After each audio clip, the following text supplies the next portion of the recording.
Hello, it's Zoë Routh. And my question for you this week is, what would you do if you had more power? Well, let's find out how to get more power without losing your soul. Let's get into it. On Planet Human this week, I was reading a really interesting article about digital democratic innovations. Yes, how can we actually make democracy better? Because it's got some problems, that's for sure. And this particular article talked about the use of technology to improve online deliberation or debate. Oh, the grand experiment in that, of course, has been social media, which we all know has turned into a festy cesspool. So how can we actually have really good substantive debate where we're not being seduced into motivated reasoning or pushed into polarization and backing our own point of view? With a well-facilitated deliberation process or debate process, we get exposed to multiple perspectives. And as you know, I believe in power. Perspective is power. So the more perspectives we can access, the greater our understanding of the issue, and hopefully the more informed our suggestions and decisions are.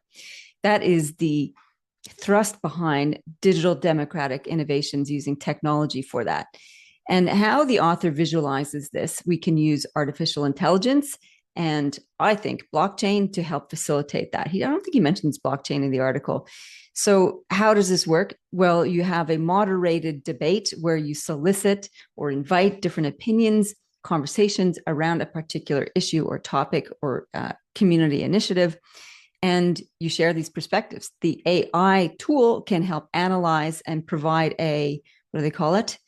A argument map. So where are the different types of arguments? What are the different perspectives around that? Now, it's fraught with some challenges. Is there enough diverse representation in the conversation? Are people who are naturally disadvantaged and don't have access to technology or good education able to contribute? How do we get their views involved in all of this? So it's got some challenges to overcome. The idea of having it facilitated electronically or with a AI human-assisted technology is that it can moderate the debate and it can stamp out any of that vitriol that we see on social media. The use of blockchain as a way of doing that, blockchain is transparent, immutable conversation, so you can't go and adjust your post later. All the ideas there are there permanently, and you can actually track how the ideas come and get built upon by each other. This creates transparency in the conversation, which hopefully leads to accountability. What could go wrong? But the idea here is to get people to converse, debate, think more broadly than just their own echo chambers. I like it, and that's what I'm enjoying about this week's Planet Human. On Planet Zoe, I don't know what's happening because I am crystal balling right now into the future. I'm pre-recording a number of these episodes before I head overseas for quite a long time. And I'm imagining that what I'm doing at this particular time in February is working on power games and basically bringing to life this entire project to help you navigate power better through the book and through all of its affiliated checklists, resources, and the Power Games game. I'm hoping that comes to fruition as I'm imagining it might be. In What If and How Might We? This is an important question, and it's central to the idea around power games is what if we changed our relationship with power? It's also central to the conversation we have with my guest today. How might we do that? How might we change our relationship to power? And I ask this question because every time I speak to someone about power, there's a little bit of a cringe and a shirking and a frisson of fear around it because power has got a bad reputation. Power is often associated with coercion and suppression, and it's not all that. Part of it is that the misuse of power can be that. So how do we do that? I've got 4 questions for you to ask to help change your understanding, relationship, and perspective on power. Ask, what would you do with more power? That's the starting question from this episode. And I think when we ask that question, what would we do? What would I do if I had more power? It exposes or reveals our values, our purpose, and the meaning that we have behind being more influential. And I think that's really useful. So we start to associate power with influence and accomplishing great tasks. The second question is, ask, what does a powerful person look like? And the secondary part of that question is, what does a powerless person look like? What does it? Boy, I'm stumbling over my P's today. What does a powerful person look like? What does a powerless person look like? When we examine it that way, it reveals what our source of power is, what the expression of power might be. And it reveals what makes someone powerful, and therefore gives us understanding of what we might do to become powerful, and also how we might help others to become powerful. I go through this in great detail in my book, Power Games. Ask, how might we share power? Now, I think this is a really interesting question, and probably a more challenging one, because people don't like to share power much. I've found in my long years of working with leaders, once you get power, it's very exhilarating. To share it feels like a loss. And we don't like to lose anything. We don't like to lose a mug, let alone power. So how might we share power? You first want to ask, why might we share power? And why we might share power is because we can get more stuff done. And we can actually have better results when we share power. There's a whole bunch of reasons why it's helpful. Better collaboration, better cooperation, more insights, more and better strategic thinking. So how might we share power is a pretty powerful question. And the last one is, what might happen if we had more power as a group? And this probably speaks to the question of how might we share power, or why we might share power. If we had more power as a group, what might we accomplish? This is the motivation to get down and dirty with sharing power, and to work out the nitty-gritty of how to down-regulate egos, to down-regulate power games that come with sharing power and people grasping for power. So the 4 questions are, what would you do with more power? What does a powerful person look like? What does a powerless person look like? How might we share power? And what might happen if we had more power as a group? It's tea time in the office kitchen, and my guest today is Sylvia Rohde-Liebenau. I think I got it mostly right. And she is an amazing lady. She is a long-time student of power and politics. She moved from her PhD into working in European political institutions, and moved from that into being an artist and a dancer and a creative, and has combined all of that as an author and an executive coach. And we have a great, profound conversation. So without further ado, here's Sylvia. Well, all the way from Luxembourg, welcome to the show, Sylvia Rohde-Liebenau. Thank you, Zoe. I'm so pleased to be here with you. I tried to get it. Didn't quite nail it, but not bad. That's perfect. Well, I'm grateful to have you on the show. When I saw your information that you guys pitched to me, I was like, oh, yes, I am so interested in smart power. I have a book on power games coming out later on in 2025. So I'm curious, how did you get interested in power in the workplace?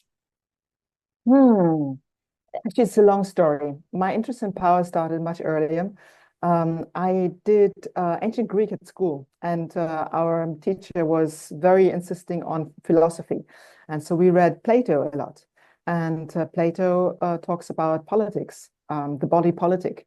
And I was really fascinated about how that works, and how, I became more and more interested in power, leadership, like democracy in ancient Greece, and then also in today's world. And I went on to study political science, security studies, actually. And in security studies, I was more and more interested, is it really the guns and bullets that create the victory only? Of course, they're important, but is it maybe also something else? So I focused more and more on process of communication and more the psychology of politics. And when I then joined corporate many, many years ago, basically it was experience being part of these power dynamics and seeing what works. For instance, that silos do not work, but that they are persistent. So one of my earliest experience in corporate was that my boss told me, Sylvia, don't talk to these other guys. They want to take over. And I said, well, we have the budget. They're not Yeah. going to take over, but we need their information to be successful. In the end, I got my way, but it was like, oh, I'm not supposed to talk to our partners who will help us succeed. That's interesting. And that's something that I've seen again and again in corporate. And it's one of the old power, as I call it, old power Mm. ways that actually hinder the success of organizations. Oh, it totally And does. yeah, Yeah. and The so Go yes, ahead. please go on. I had the opportunity um, to work in the European Investment Bank in HR, then focusing more and more on leadership, and that's where I really deepened my work on power. Well, there's so much to unpack in your journey to this topic of power. And you said you studied the ancient Greeks. Did you also study the ancient Romans? Because they had their own republican version of democracy early on, and certainly plenty of different expressions of power. So I'm just curious if you have the same obsession of ancient Rome that I do. Well, interestingly, at school, if we go back to school times, I found Latin much less interesting than Greek, Mm-hmm. um, probably because there's less philosophy in Latin literature. When you read, it's much more actually about the practicalities. And if you Yeah. look at history, the Romans took the thinking of the Greeks and they put them into practice. They were more the practical types. And of course, the Roman Empire functioned very well. And it was based on hierarchical power, very old power, as we would say today. And it worked very well. Mm. The question for us today is, does that kind of power still work in a highly complex, interdependent, and volatile world? And Well, my the answer would be no, I think is what you were going to say also. No, it doesn't work. Can we explore that a little bit, though? This little bit of this idea of old power and how it did work and now it doesn't. I mean, you could say the Romans were very successful in using their old power ways, which is subjugation, elimination, yeah, genocide, and coercion. Uh, they did get cooperation or co-option, I guess, at some point with the lands that they dominated, and they ran the empire for hmm, a few hundred years anyway as a very organized, hierarchical, distributed yeah. system. So when you say old power, can you describe what you think or what you believe that is? Uh, to me, old power is force and control. So thinking that power is using force and control. And I would not say that that kind of power is never useful. Sometimes it is. Like if you think about like very domestic situations, you have a kid, the kid runs on the street, there is a lorry coming, you will use force and control um, to get them to safety. You will not start like, kind of, can you come back and have a conversation with me? I'd like to convince you, etc. Yeah. And in certain emergency situations, also in corporate or in politics, force and control is the appropriate way. So Um, you've categorized old power, force, and coercion, and is you've also got smart power, which I know is the name of your process or program that mm, you run. Is there any other kinds of power that you like to speak about or talk to?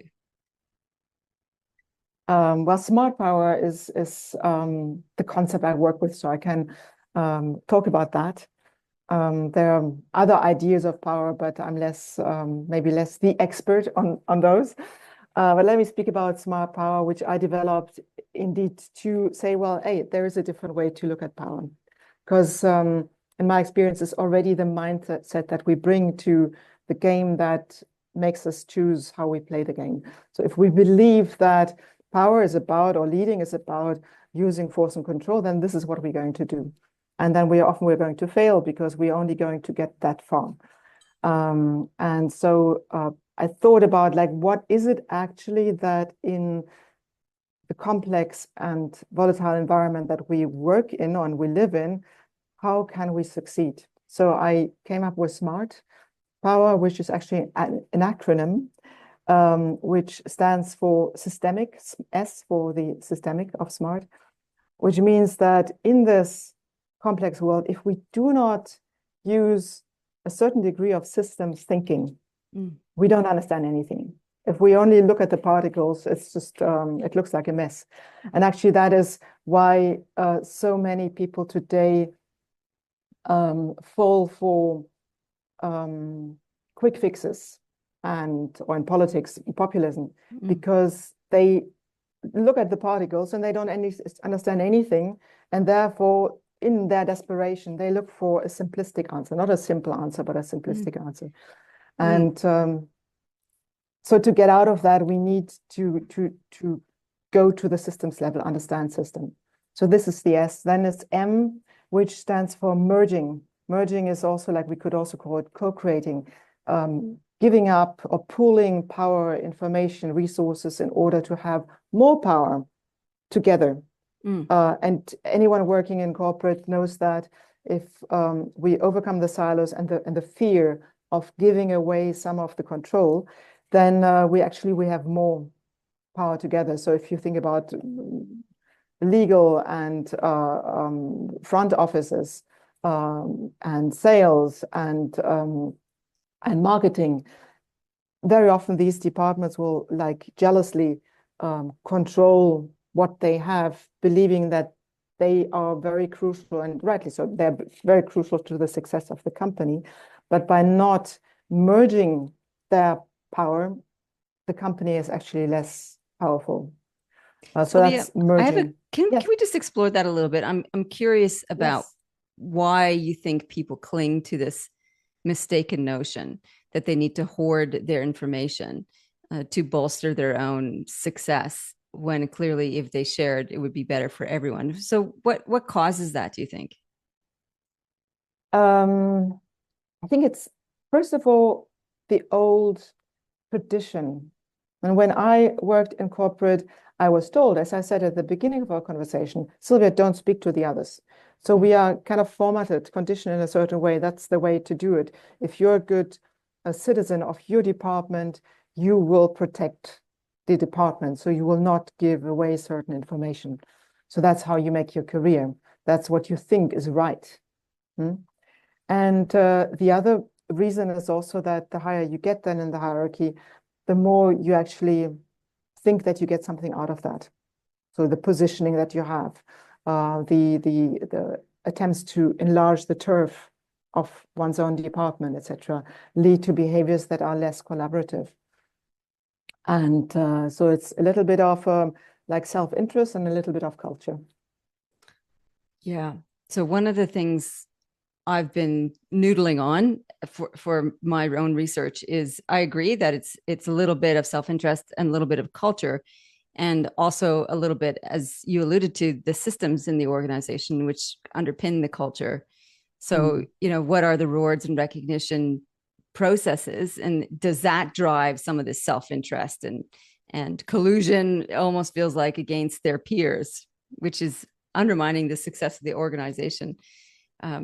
When you think about it holistically, have you seen systems like that create this kind of competitive behavior? Yeah, you're talking about things like KPIs. Yeah, that's if the KPIs are set up like that, then of course, then I will work towards fulfilling these KPIs, even if that's not in the interest of the company. And that's why often the discussion about what should be our KPIs are very difficult. Because they're often like, how do we look best? And so each department fights for actually looking best in that game, and therefore again looks at the own area. And it's very often, I mean, working also with leadership teams, I see how ingrained that is. And when we get people to look beyond that, they're actually very happy because they see, oh, actually, yeah, it's true. We are kind of in our boxes and we are not working together. It would be much better to go beyond that, but it's a process. So it's often like, despite people's better intentions, that they do so, and they often need like to be supported, to be guided, to get to free themselves of that. It's not that easy. No, it's not. And when I think here's a useful resource if you haven't come across it that is speaks to the systems thinking part of your smart power and also to creating better systems that don't undermine Mhm. organizations. And that's Stacey Barr's work on key performance indicators. She's a measurement specialist, global measurement Mm. specialist, and she takes a whole of organization approach to developing KPIs. And her work is pretty transformational Mhm. in doing that. So one of the exercises she has leaders do together is to draw a results map of the organization, which basically Mhm. puts all the functions and outcomes of all the different departments flowing into the strategic outcome, which is at the center of this bullseye map. And in this visual language, you can see how each of the areas affect each other, sometimes conflict with each other, and Mhm. all are supporting the end goal of the organization. So it's a really great way to get people to think in systems and holistically, and breaks them out of their silos Yeah. a little bit because they Yeah. visualize the competition and the cooperation that way. So I'd recommend that piece of work from Stacey Barr, Barr. Stacey Barr.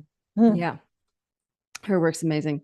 Okay, now coming back to your amazing work, we've got systemic, we've got merging. Before I took us on a little detour, Yes. what what S, is M, and then we have A. a? Yeah. A stands for authentic personal power. Mm-hmm. And it's not sitting in the middle of smart by chance, because if we do not have um, personal power and authentically so not something that we are muscling our way through, but that really comes from within, it's very difficult to do all the rest. And I Yeah. just discussed with a leadership colleague yesterday how important personal leadership development is today, because leading has become more complex, and convincing people to follow and bringing people together has become more difficult, more demanding. And if you choose the way not to push people, but to bring them along, then you need to have a certain personal authority, personal depth to do so. It was easier in the past, where we got the power and just barking down the corridor and people Mm, should just run and do it. Now mm. it's become more difficult. And so the work on the, as we would call it, inner leadership is extremely important. And this inner leadership piece, as I'm listening to you, it's no longer about coercive authoritarian power, more about influence. Is that what you mean by bringing people along, or have you got some other particular skill in mind for this area? It's very much about influence. Okay. It's influence in the larger sense. It's the ability to connect with people. It's the ability to listen. It's the ability to um, see what people's needs are, and speak to them also. Okay. It's the ability to be purposeful, although that's actually a separate part of the smart power model. But in order to embody that, um, you need to work on yourself. It's like one thing to think purpose, the other thing is to do purpose. Yes, that's the authenticity piece, right? It's walking your talk. Yeah. And Okay. also sometimes, I mean, we all know we have the best intentions, but then things become complicated and we drop what we wanted to do. And then the question is, how do we remain courageous, and how do we face difficult conversations to stay on course? And that again is about authenticity. It's not only about being ourselves, but about having a certain strength. It's very hard to live by your values and your principles, and that we get constantly sidetracked or seduced into compromising them. And I had this great saying from a colleague, and I think about this quite often. It's how you do one thing is how you do everything. And that's actually quite a high standard when you think about it. So if you cheat a little bit on your diet, where else are you cheating in your life? If you steal something from the office, where else are you stealing or dishonest? Yes. And sort of like that little sliver of decay in your values and principles can lead to quite a wide angle in that. And your point about being courageous to coming back on track is also part of the work, kind of like a meditation Mm. where you have a meditation where you're focusing and your mind drifts, and the work of meditation is to just bring you back to focus. Do you have another do you have any suggestions for people to help them stay aligned to their values and principles? That's a good question. You already mentioned one, meditation. Because again, it's not about um, deciding I will always stay aligned with my values and principles. Unfortunately, it doesn't work like that. It's what I have experienced is that the more that I am like with myself, and for that, meditation is a very good tool. It can also be like one of the tools that I use is to really work with my body. And I don't mean sports, although I also enjoy that, but um, do embodiment practices Oh, where do tell us more about that, please. embodiment practices being conscious movements and movements that can go in very much into the particularities, will open meridians. So I'm using a technique that is based on traditional Chinese medicine, and that opens meridians where the tension lies. So by doing these practices, um, I like give myself more energy. So I open up more energy, and I'm simply more embodied, more present. And by being so, similar to meditation, I will realize more easily, oh, I'm getting off track.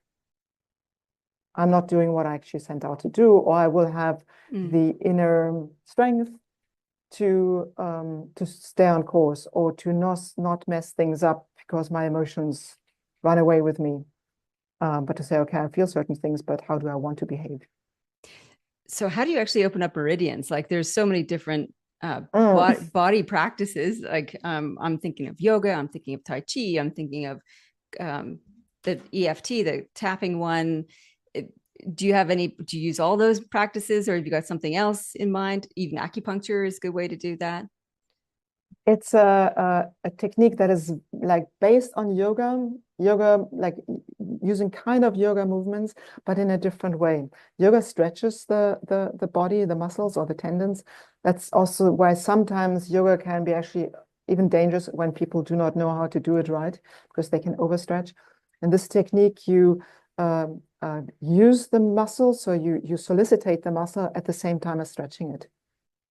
Sounds more complicated than it is, but needs like a teacher to understand how it actually Sure. works.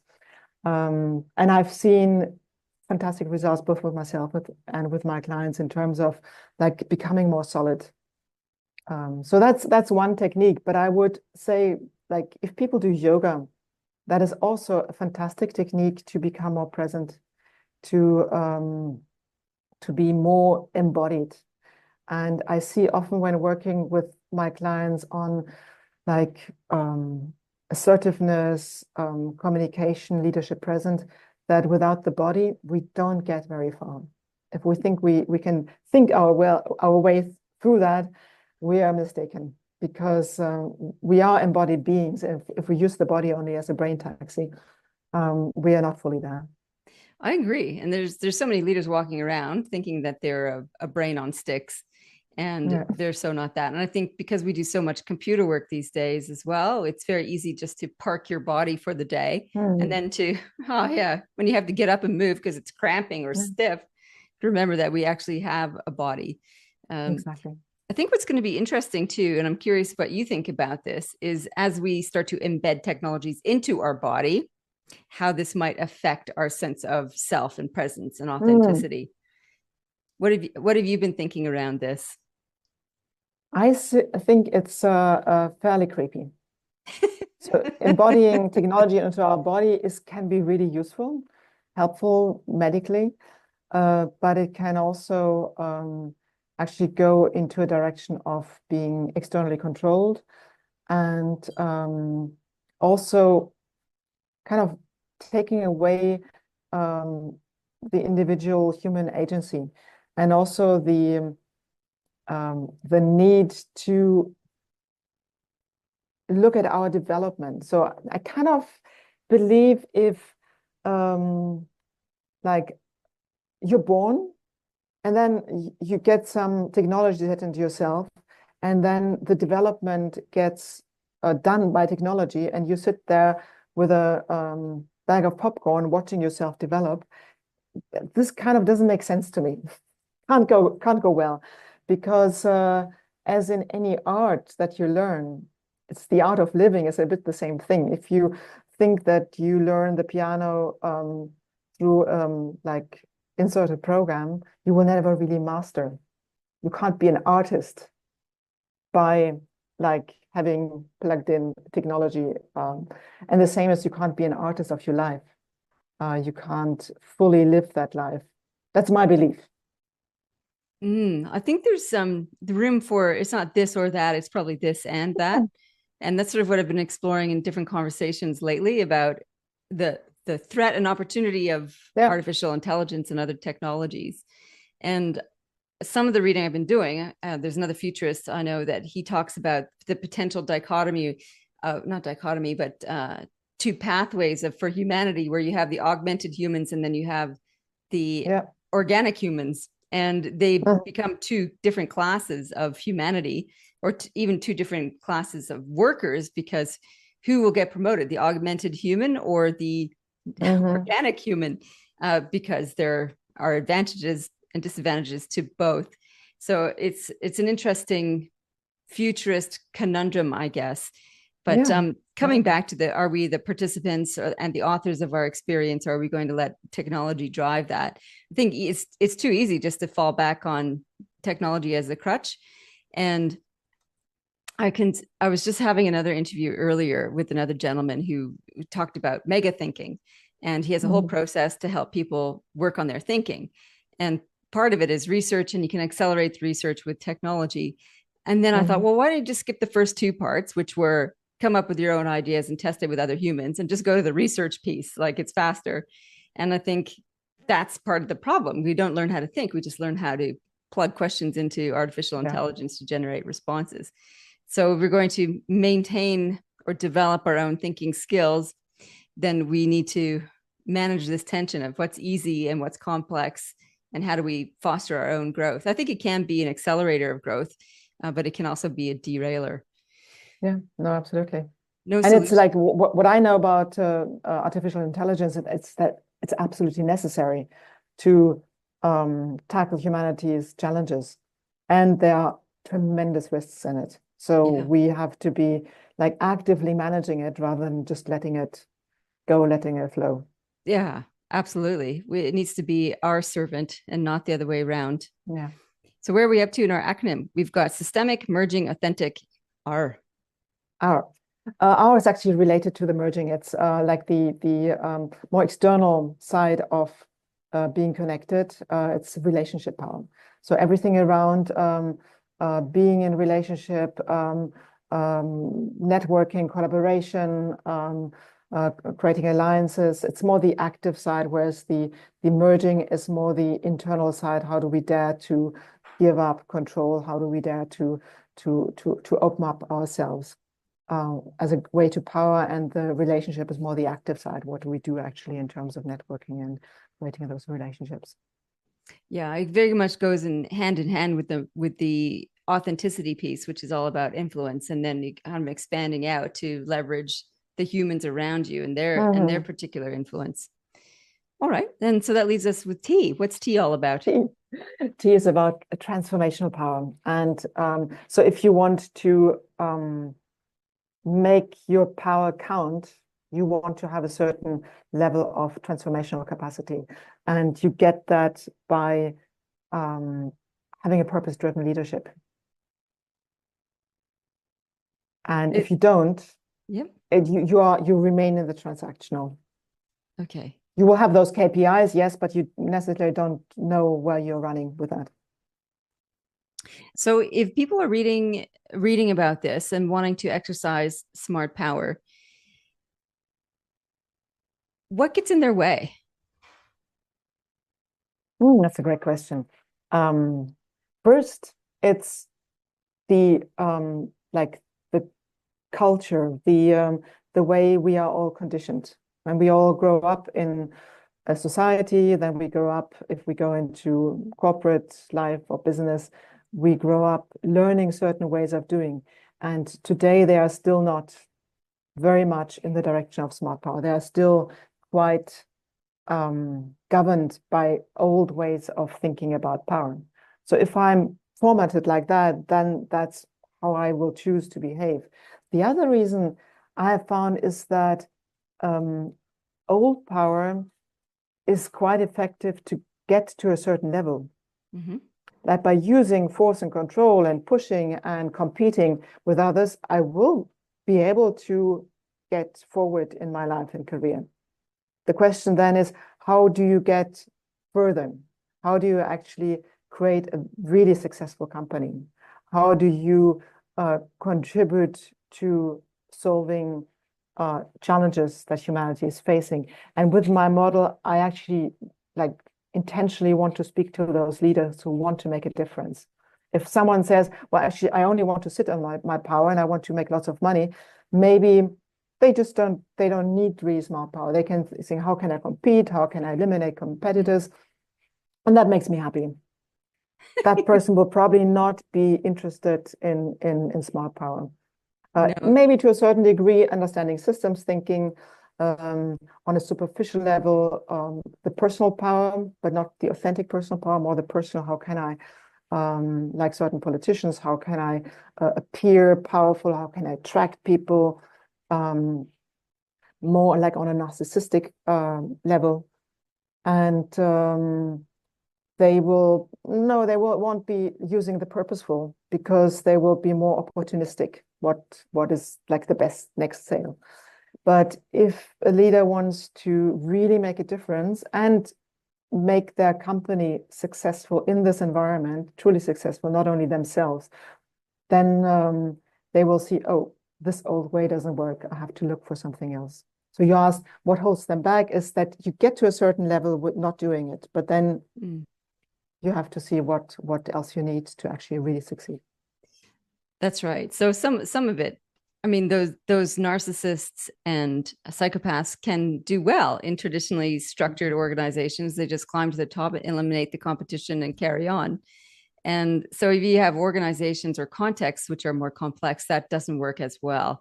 And the collaborative environments don't really, or basically have an immune system to that kind of behavior, and it demands something different, this new smart power, as you say. Mm-hmm. I'm curious if in talking to people about power, do you find people are open to talking about power? What is the conversation like around power when you start talking to people about it? What I often hear is power. Well, we already know what that is. And then, it could be something else. Or there's also, especially when it comes to women, like power, no, not too much power. I'm not interested in power. I don't want to be one of those people grabbing power. And I believe it's especially interesting to encourage people who have a distance to power to think differently about power. That power is not about being selfish and kicking the other people like out of the game. It's about creating intentional positive outcomes. I always say, like, you have a kid who plays Monopoly and the kid gets really frustrated, like throws around the board and all the stuff that's on the board. That's not powerful. That is destructive capacity. Powerful would be, how do I play this game? How do I play it in a way that actually reach the outcomes that I want to reach? And so what I say there is, see power as something, as a tool to create what really matters to you. I think you're right. Like, people have a really bad aversion to talking about power or their idea around it. So when I ask people who wants more power, nobody puts their hand up. When I ask who wants more influence, all hands go up. I'm like, it's the same thing. Power can be manifested in different ways. And the collaborative influence piece is one way of manifesting it. So I think power definitely has a bad rap, which is one of the reasons I've been motivated to write Power Games, is to explore it and to revamp our relationship with power, Yeah. so that it is something that elevates ourselves and others, as opposed to elevates ourselves Yeah. in spite of others. You've worked across Europe in a number of different cultures. Do you see the ideas around power, the expressions of power, uniform or similar across cultures, or do they differ from culture to culture? Well, within Europe, I think they're quite similar. I mean, I've Okay. worked in public organizations, international organizations, and private organizations. They are quite different, although I would say in the northern countries, like I've worked for a Scandinavian country, a company for a few years, it was more, there was more dialogue, more intentional collaboration. And I think that is probably rooted in Scandinavian culture being more Yeah. collaborative. Yeah. Yeah, it's funny how you mentioned the Scandinavians. I interviewed somebody recently, Anders Inset, who talked about the Viking Code and the whole Scandinavian philosophy Yeah. about leadership and this collaborative, collective approach to the world. And there's been some other culture research of nations around the world too, where you have very much individualistic societies like the United States versus collectivist societies that are Nordic, as well as a lot of Asian countries. And how power is exercised and conceptualized in those countries is quite different, I think. Yeah. But it's easy in saying that to say one is better than the other, I think. And I find myself tempted to go collective is the better one. But there's advantages and disadvantages of each attitude towards it. And I think it's a question of how do we leverage both so that we can create something better, which leads me to my next big question. How do you see the future of leadership? That's a very, very big question. I think there are two forces as I see it. One is because of the complexity that we have a revival of autocratic power. What I said before, like it's so complex, we don't really know.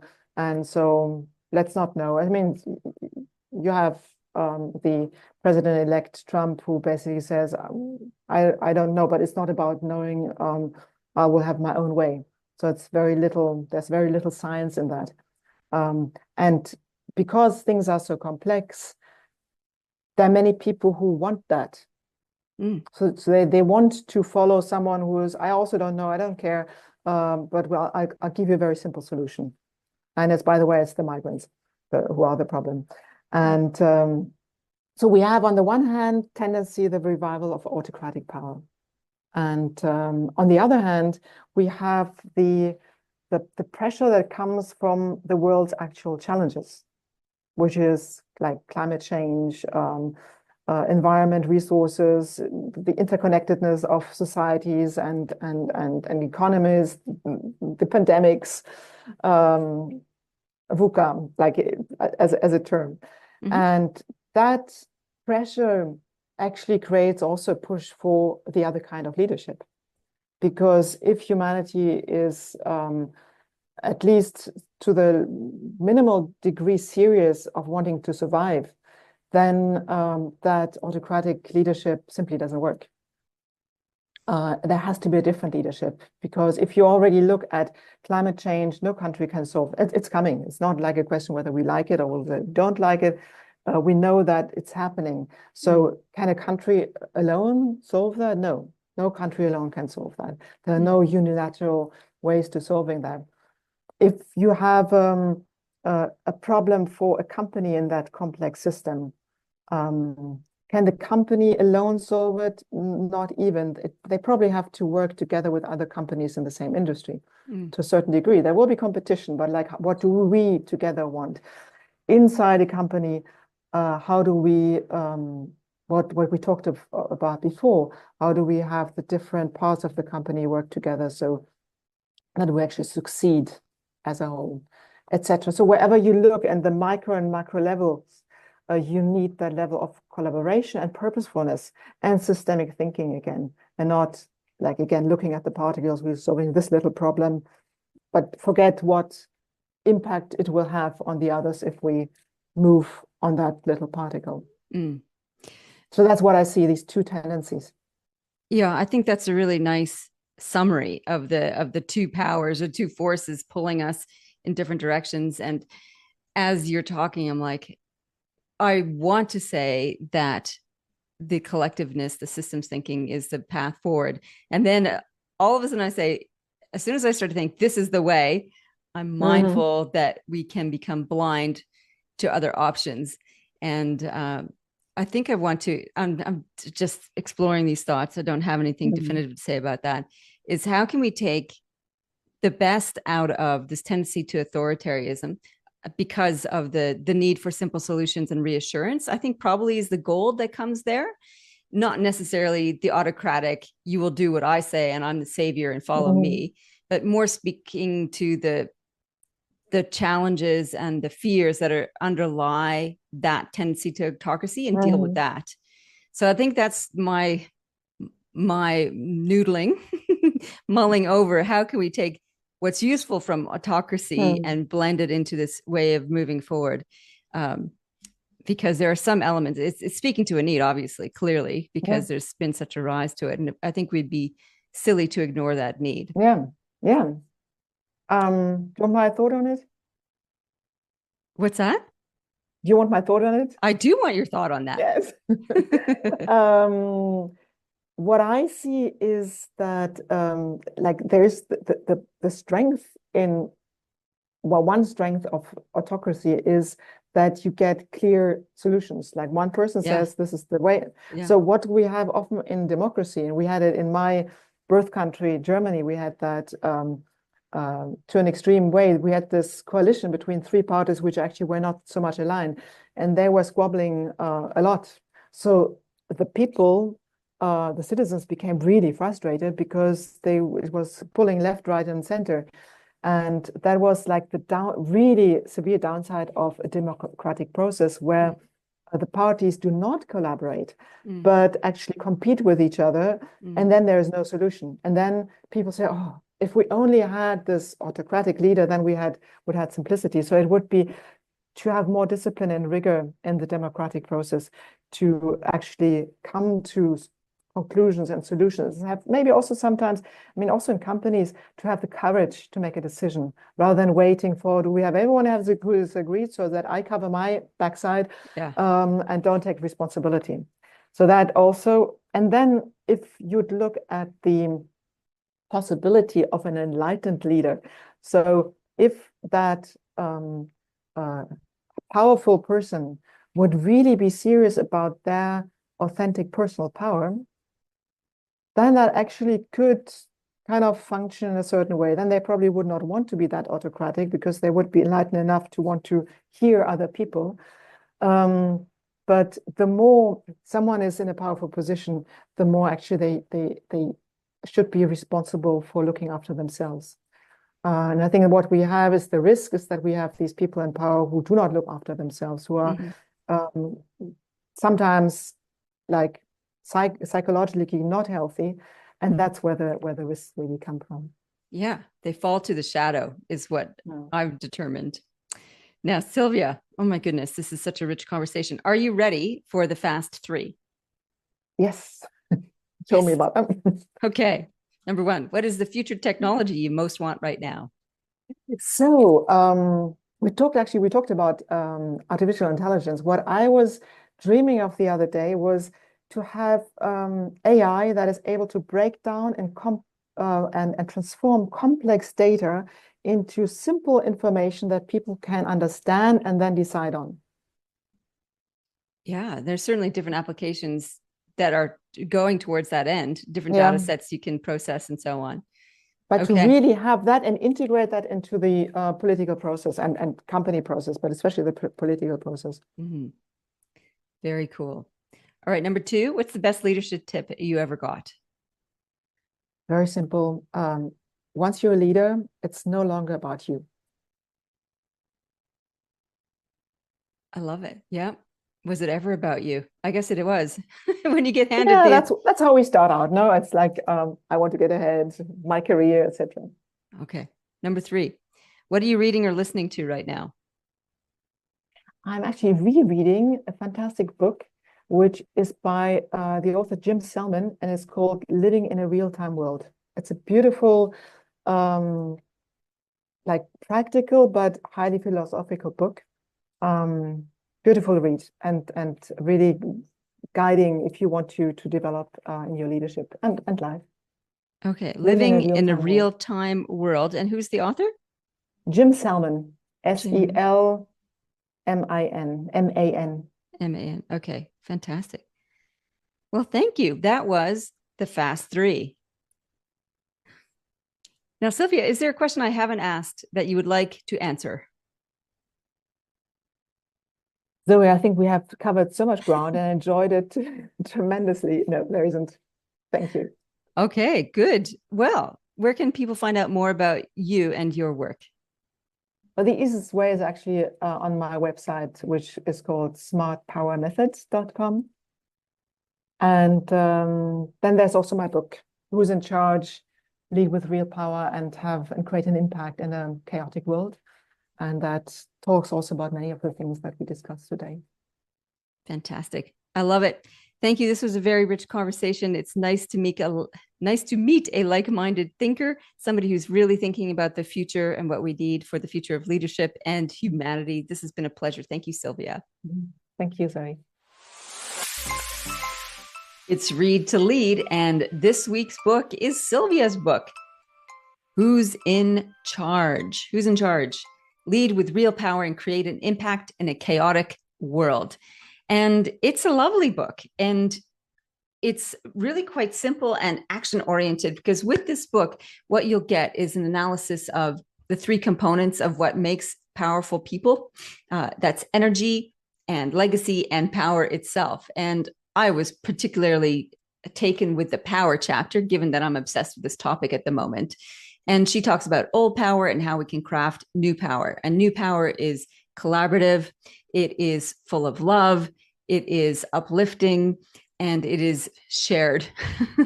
And there are some great practical tips across each chapter that you can go ahead and implement.